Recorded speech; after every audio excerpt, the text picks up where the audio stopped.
is not clickbait, is what literally every YouTuber says before they clickbait you. But not today, because we're going to be testing viral Minecraft hacks and tricks on video to prove they 100% work. Watch until the end to shock your friends. Useless bedrock builds, Part 9. The bubble column generator. Ever wanted an elevator that disappears behind you? Yeah, that sounds awesome. Wait on a block with a dispenser on top and another block beside it and a button on that. Then place water inside the dispenser and place blocks around the opening. I'm so sand in the middle What and is he torch on building? top. Make a line of 6 redstone here. Connect into a pressure plate 6 away from the soul sand. Then mine the torch with a silk touch pickaxe as you walk across the pressure plate. Collect is that a bubble column and block? like and follow for more builds. What? Because we all know that bubble columns are not a block. It's when you have soul sand and you have some water above it. The bubble columns go through the water and essentially allow you to bounce on them. But there are a bunch of bubbles, right? This has to be commands or a mod or something. So basically they had some obsidian sheet with a dispenser above,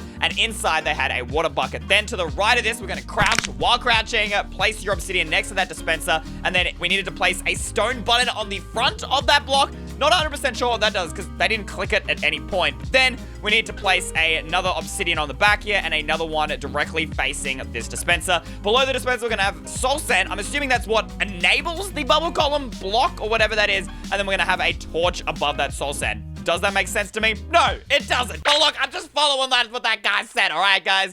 Now we're gonna grab that redstone dust, and it was 1, 2, 3, 4, 5, 6. I don't know whether the number of redstone exactly matters, but it's worth a shot. Then we got a pressure plate here, and apparently we have to walk across this pressure plate and mine the torch at the same time, but not just with any random pickaxe. No, no, no. It has to be a wooden pickaxe here with a silk touch 1 enchantment. So we're gonna add that in our anvil here, and now I suppose we just give it a go. Since we are mining with silk touch, I'm gonna switch into survival mode. I think that's what we need to do.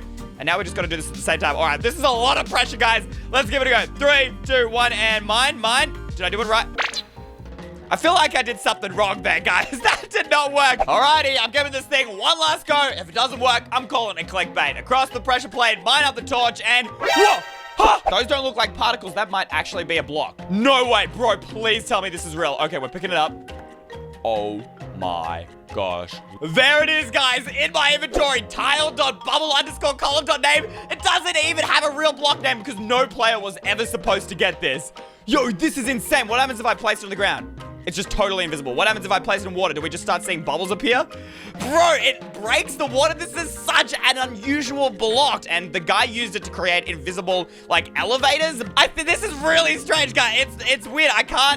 I think that was it. So basically, I mean, it works like a bubble column, but you can't see anything, allowing you to essentially have invisible elevators and look like you have magic powers. We have ourselves bubble column blocks. Useful bedrock builds, Part 24. Another the one! Hopper duplication glitch. Bedrock dupes are like Tom Brady. They're never going away, and people hate them for no reason. Go into the nether and place a hopper. Save and make a copy of your world in case something bad happens. And then throw your items in the hopper. Get back into the portal and crash your game as soon as you're in the overworld. Alt F4 for the PC users. What? Log back in, and you should be in the nether, and your items should be in the hopper and your hotbar. And you can like and follow No, okay, for more this one has to builds. be clickbait. This just seems way too good to be true. So we're gonna jump into the nether here, and all it requires is a hopper and the items you want to duplicate. Like, that is so easy. So easy, it's gotta be clickbait. We gotta first switch into survival mode, because I mean, if we're in creative, why would you duplicate anything in the first place? And then he save and quit his game to make sure you don't lose any progress. I don't really know. Let's jump straight back into the game, and now all we need to do is put all our items in the hopper. Was that what he said? I think so. I'm gonna chuck my diamonds into the hopper. I'm expecting 8 stacks of diamond blocks by the end of this, and now that we've done that, we just need to walk through the nether portal, and the minute we reach the overworld, I have to crash the game. Now, if you're on a phone or tablet, that means opening up multitasking, double-click your home button, and closing the app before it has time to save. So let's give this a go. We're gonna go through the portal. Here it is. My fingers are ready to crash our game any moment now, and all right, it's loading. We're in the overworld. Crash, crash, crash! I don't know if I did that in time. Let's go ahead and open it and see whether all of our diamond blocks have duplicated. All right, here goes nothing. I'm gonna hit play, open up this world, and let's see if it actually works. I'm expecting some diamonds right now. Yo, okay, the diamonds are in my hotbar right now, guys. I got 4 stacks. And the moment of truth, are they also in the hopper? Hey, hey! Oh, I'm rolling in it. I got the bubbling, cha-ching. This is so awesome. You gotta tell all your friends. Or don't. Here's an illegal Minecraft manhunt trick that you or Dream can use in Manhunt. Well, this in already Dream's sounds 500 clickbait. rematch Manhunt, he managed to make it to the End City and get an Elytra. That what is if true, I told you there and was an very easier way to impressive. get to the End City without making such a complex flying machine? In the Stronghold room, clear a space under the portal. Then place Why? a piston, a block, and then a button next to the piston. Press the button while jumping up into the portal. You should spawn in a random place in the end. This glitch Yo. allows you to spawn in the coordinates of the overworld in the end. And you allowing don't even to have to access beat the End Ender Cities Dragon? instantly. So we've broken off all the stuff underneath the end portal. Obviously, we're going to need to light this bad boy, so we'll fill it up with our Eye of Enders. Boom! We got ourselves that beautiful end portal, and now we have to get underneath here, place a piston, then a block in front of it, and a button beside the piston. Basically, we have to jump up as we click the button. 3, 2, 1. Okay, I have no idea if that worked. Did that work? No! What? We're gonna try this one more time because I might have stuffed that up. So, I did some Googling, and apparently this has worked for tons of other people before, which means I just can't get the timing right. However, I did find a method that was much easier and doesn't require any timing at all. Instead of having the piston up here, we just need to bring it down one block, place the block here, and put the button there. Then we just have to walk into the block as we click the button. 3, 2, 1, and go. Did that work? Please tell me this worked. Okay. I can't see anything. Wait, I gotta break some blocks. Hold up. Guys, I'm not in the obsidian, which must means I should be in the End City area. Let's check. Let's dig up here, guys. Yo, what? Bro, no flipping way. I'm literally right here at an End City without having to beat any Ender Dragon whatsoever. Yo! As we've shown, sugarcane can be a valuable tool for decorating, but its limitations can hold it back. So if you're tired of only placing these reeds have by to place water, them by this might be water. a better option. What? Is that See, all lava? it takes is pushing a block into place with a piston to glitch out the plants and leave them standing there just the same. Seriously? At They which don't point we break? can swap the water out for lava, I'm or any having a block hard for that time matter, believing and that. successfully avoid another one of Mojang's rules. If this works, it'll literally break everything we know about building and growing sugarcane, because for the entire history of Minecraft, you've only ever been able to place it next to water. Like, I can come up here to land, and I can spam my mouse as much as I want, but it ain't making a difference. That sugarcane isn't going to grow. According to Skip the Tutorial, who made the video we just reacted to, we can trick sugarcane by having some water on the ground, placing down our sugarcane like we normally would, and then having a piston facing towards the block next to the water. Now all we need to do is activate that, and boom! Okay, the sugarcane hasn't broken. That's kind of incredible. Oh my god. We have sugarcane and there's no water here. Bro, that is amazing. Wait, okay, we need to now test. Is it going to update and break the minute I place another block here, though? You've got to be kidding me. What? And can we just place any block we like next to this sugarcane now? Are they, like, immune? You've got to be... This is beautiful. This is actually amazing. What? All you sugarcane suck. This is the magical sugarcane right here. What's clickbait about this? Wait, what? Huh? Did he just walk inside of a tree? Is that what I just saw? Am I crazy? Yo, and he's got like a tree-themed secret base inside of a tree. It's like he's living inside a tree. That is so dope. Is he gonna show us how to do it? No? No! Here's what I figured out. We're gonna come to any random tree you want, and you wanna dig out 1, 2, 3 blocks in that direction. Then you're gonna do the same thing in the other side, 1, 2, 3, and connect these up like so.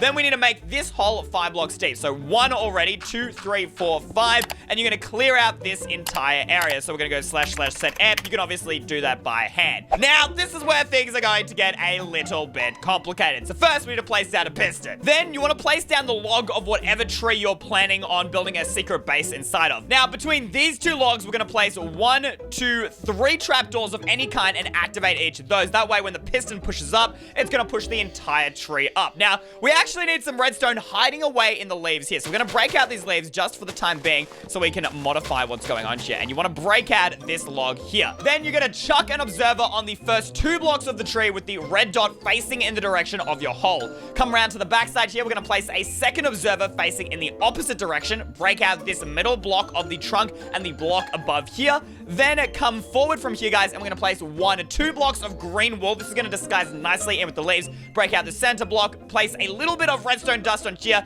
and finally, guys, you're going to want to place a piston that is facing downwards directly under this log here, making sure you leave a gap in between this observer and that piston. Now we've got the redstone in the tree done, we've got to get the redstone down here done. So first, chuck a repeater going into the left side of the piston here, and another one going into the wall on the far left corner. Then we're going to chuck 2 2 bits of redstone there and a block in between those 2 repeaters. Now, grab your comparators. We want one going in this direction, one going in the opposite direction, and also join those up with some redstone. Now, we are going to need a little bit more space, so break into the wall here by just 1 block. We're going to place a block here, a little bit of redstone dust there, and finally a redstone torch on top of that green wool block. Once again, you're going to want the log that matches your tree, and we're going to place this above our redstone torch. To the right of this, have a sticky piston facing upwards, and it should activate. If it doesn't, you've done something wrong.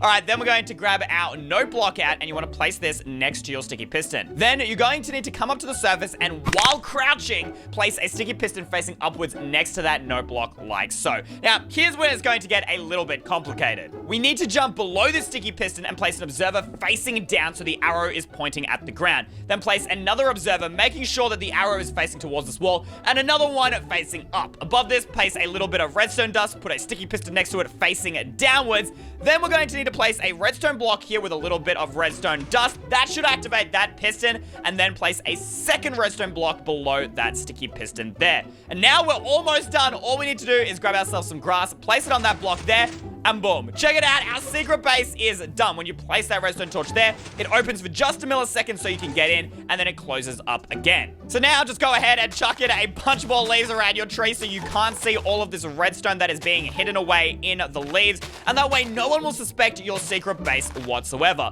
Once you've done that, guys, we can cover up this ground, and the only people who will be able to get to it are those who know exactly where to place that redstone torch, which I think is here.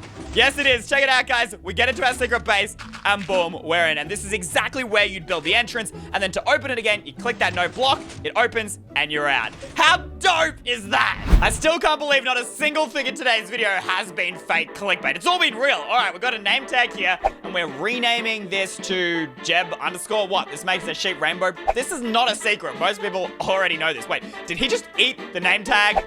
What? And his skin went rainbow? Nah, this has gotta be fake.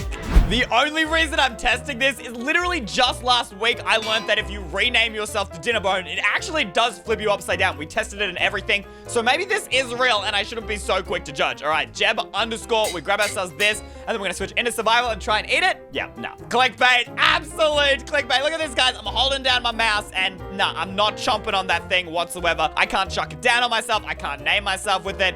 This simply ain't a thing. But that begs the question, how did they do that? Because that was kind of amazing clickbait. I shouldn't call clickbait amazing. It's never good, but I would believe that. We need to expose this guy. I'm about to end this whole man's career, and if you're excited for that, why not drop a like and subscribe? So first, guys, there is some command block magic going on. We've got this chain conditional command block that's resetting scoreboards on the world. Then below this, we're going to have a repeating always active command block, which is going to run a skin change to that Imgur link where I've uploaded a rainbow version of my skin. He would have hidden these command blocks under the ground. The next thing we need is something that we can eat, which is steak, but it doesn't look like a name tag. So what they did is went ahead and used a resource pack to rename a steak item into a name tag, which is low-key genius, but I don't want to compliment the clickbaiter, guys. All right, so we've loaded in. You can see it now looks like a name tag. We can put it in an anvil, everything, and you can't tell the difference. We'll rename this to Jeb underscore, just like so, and now we can go ahead and eat this, and it's going to transform us into the rainbow skins. I need to be hungry in order to eat it, so let's go ahead and effect give at P hunger, and then we'll just run around for a second here, guys. Hut, hut, hut. I need to be hungry. All right, there we go. And now we can chomp down on this and give it a few seconds, and boom. Look at that. I am now Rainbow Eystreem. You can see there in the chat that it has changed my skin. I just turned that on so you guys can see, but he would have just hit in chat, and as simple as that. All right, well, I'm glad we have stopped it from clickbaiting anyone ever again. And guys, if you want real Minecraft hacks, this is the place to go. I am dying of starvation, so please subscribe to help a man out. I'll see you in the next video. Until then, Eystreem out. Bye.